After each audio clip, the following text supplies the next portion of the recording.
घाटकोपर पूर्वमध्ये नीलधारा हीच बिल्डिंग आहे जिथं आज रात्री जवळपास 9च्या सुमारास इथं जे राहत होते कामगार, अंडर कन्स्ट्रक्शन बिल्डिंग आहे, इथं कामगार तात्पुरता निवारामध्ये राहत होते। त्यांचा जो गॅस सिलेंडर होता त्यामधून काही लीकेज होती आणि त्यामुळे आग लागलेली आहे। जी संपूर्ण माहिती आहे त्या माहितीप्रमाणे 4 जण भाजलेले आहेत, त्यांना राजावाडी रुग्णालयामध्ये भरती करण्यात आलेलं आहे, त्यांच्यावरती उपचार सुरू आहे।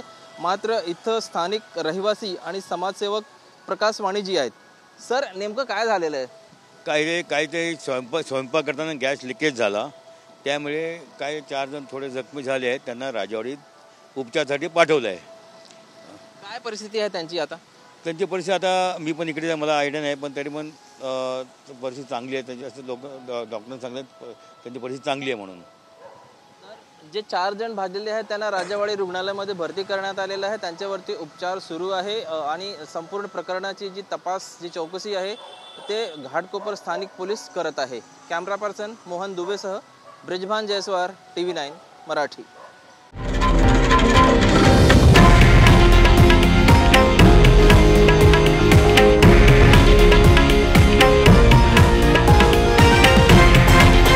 हे आहे देशातील नंबर 1 न्यूज नेटवर्क आणि आपण पाहत आहात TV9 मराठी, एकमेव।